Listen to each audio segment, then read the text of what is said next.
मैं डॉक्टर उषा रानी Sharma, associate professor Sanskrit विभाग, MSJ college, Bharatpur, Rajasthan.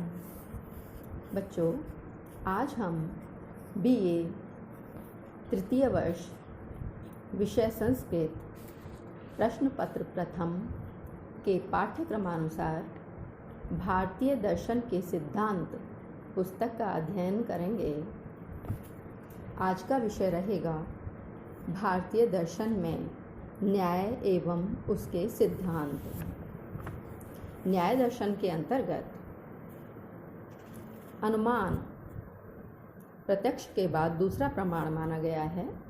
आज हम अनुमान प्रमाण के विषय में पढ़ेंगे। प्रत्यक्ष के पश्चात न्याय दर्शन के अनुसार अनुमान दूसरा प्रमाण है। अनु का अर्थ है पश्चात तथा मान का अर्थ है ज्ञान। अतः अनुमान उस ज्ञान को कहते हैं जो किसी पूर्व ज्ञान के पश्चात आता है। जैसे पर्वत वन्यमान है क्योंकि यह धूमवान है, तथा जो धूमवान है वह वन्यमान है। देवदत्त मरणशील है क्योंकि वह मनुष्य है और सभी मनुष्य मरणशील हैं। पहले उदाहरण में पर्वत से उठते हुए धुएं को देखकर हम इस निगमन पर पहुँचते हैं कि वहाँ आग है, क्योंकि हमें इस बात का पहले से ही ज्ञान है कि धुआं और आग में व्याप्ति का संबंध स्थापित है। दूसरे उदाहरण में देवदत्त में मनुष्यत्व वर्तमान होने के कारण हम इस निष्कर्ष पर पहुँचे हैं कि वह मरणशील है, क्योंकि मनुष्यत्व में तथा मृत्यु में नियत संबंध या व्याप्ति का संबंध है। अतः अनुमान उस विचार प्रणाली को कहते हैं जिसमें हम किसी लिंग के द्वारा किसी अन्य वस्तु का ज्ञान प्राप्त करते हैं, क्योंकि उन दोनों में व्याप्ति का संबंध वर्तमान रहता है। अनुमान में 3 पद और कम से कम 3 वाक्य होते हैं। अनुमान में हम किसी अप्रत्यक्ष विषय के बारे में जानते हैं। ऐसे निश्चय पर पहुँचने के लिए एक साधन की आवश्यकता होती है। उस साधन में तथा जिस निश्चय पर पहुँचते हैं उसमें अविच्छेद्य संबंध का होना आवश्यक है। आग और धुएं वाले उदाहरण में हम इस निश्चय पर पहुँचते हैं कि पर्वत में आग है। पर्वत की आग को हम प्रत्यक्ष नहीं देखते। इस निश्चय पर पहुँचने का साधन धुआं है, क्योंकि धुआं और आग में व्याप्त संबंध है।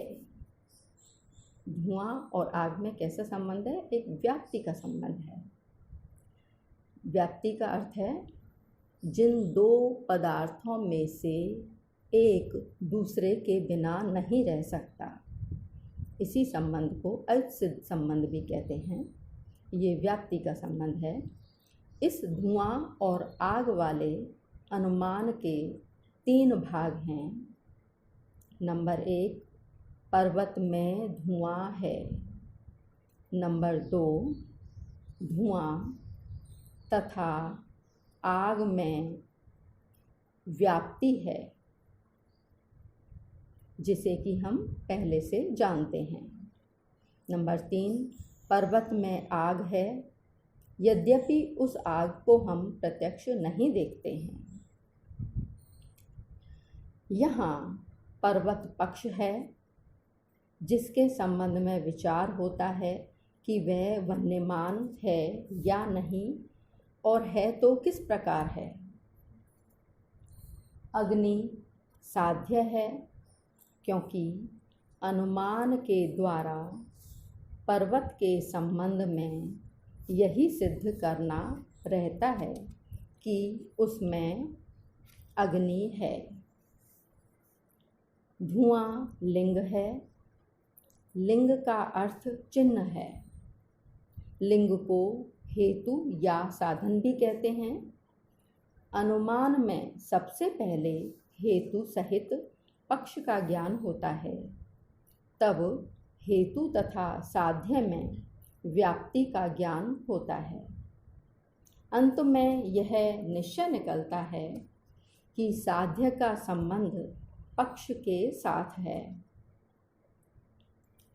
नैयायिकों के अनुसार अनुमान में ये 5 वाक्य होने चाहिए। नंबर 1, राम मरणशील है, इसको प्रतिज्ञा कहते हैं। नंबर 2, क्योंकि वह मनुष्य है, इसे हेतु कहते हैं। सभी मनुष्य मरणशील हैं, जैसे देवदत्त, मोहन, सोहन आदि, इसको उदाहरण कहते हैं। नंबर 4, राम भी मनुष्य है, इसे उपनय कहते हैं। नंबर 5, अतः वह मरणशील है, ये निगमन कहलाता है। तो इस प्रकार अनुमान में 5 वाक्य होने चाहिए: प्रतिज्ञा, हेतु, उदाहरण, उपनय और निगमन। हेतु और साध्य के बीच जो व्यापक संबंध रहता है, उसी के द्वारा अनुमान होता है। इस संबंध को व्याप्ति कहते हैं। व्याप्ति ज्ञान अनुमान का साधन या कारण माना जाता है। अनुमान के 2 भेद होते हैं, स्वार्थानुमान और परार्थानुमान। कभी कभी हम अपने ज्ञान के लिए अनुमान करते हैं, इसे स्वार्थानुमान कहते हैं। किंतु कभी कभी किसी बात को दूसरों को समझाने के लिए भी हम अनुमान करते हैं, यह परार्थ अनुमान कहलाता है। अनुमान के दोष हेत्वाभास कहलाते हैं, अर्थात हेतु नहीं होने पर भी हेतु के जैसा प्रतीत होना। ऐसे दुष्ट हेतु से अनुमान में हेत्वाभास दोष आ जाता है। हेत्वाभास 5 प्रकार के होते हैं: सव्यभिचार, विरुद्ध, सत्प्रतिपक्ष, असिद्ध तथा बाधित। सव्यभिचार हेत्वाभास का निगमन गलत होता है तथा विरुद्ध हेतु उस अनुमान में पाया जाता है जिसमें वह साध्य के अस्तित्व को नहीं, प्रत्युत उसके अभाव को ही पक्ष में सिद्ध करता है। जब एक अनुमान का कोई दूसरा प्रतिपक्षी अनुमान संभव हो, तब वह दोष होता है और सत प्रतिपक्ष हेत्वाभास कहलाता है। असिद्ध या साध्य सम हेत्वाभास वह है जो स्वयं साध्य की भांति असिद्ध रहता है, जैसे आकाश कमल सुगंधित है क्योंकि यह कमल है। 5वां हेत्वाभास बाधित है, जैसे अग्नि शीतल है क्योंकि यह एक द्रव्य है। यहाँ शीतल साध्य है और द्रव्य हेतु है।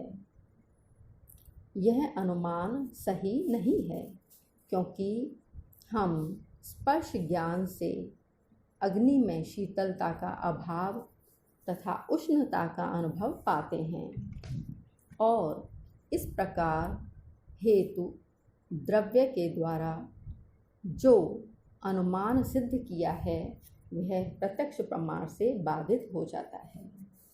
इस तरह अनुमान प्रमाण को न्याय दर्शन में व्याख्यायित किया गया है। इसके पश्चात हम अगले क्रम में उपमान शब्द प्रमाण के बारे में पढ़ेंगे। आज का गृह कार्य है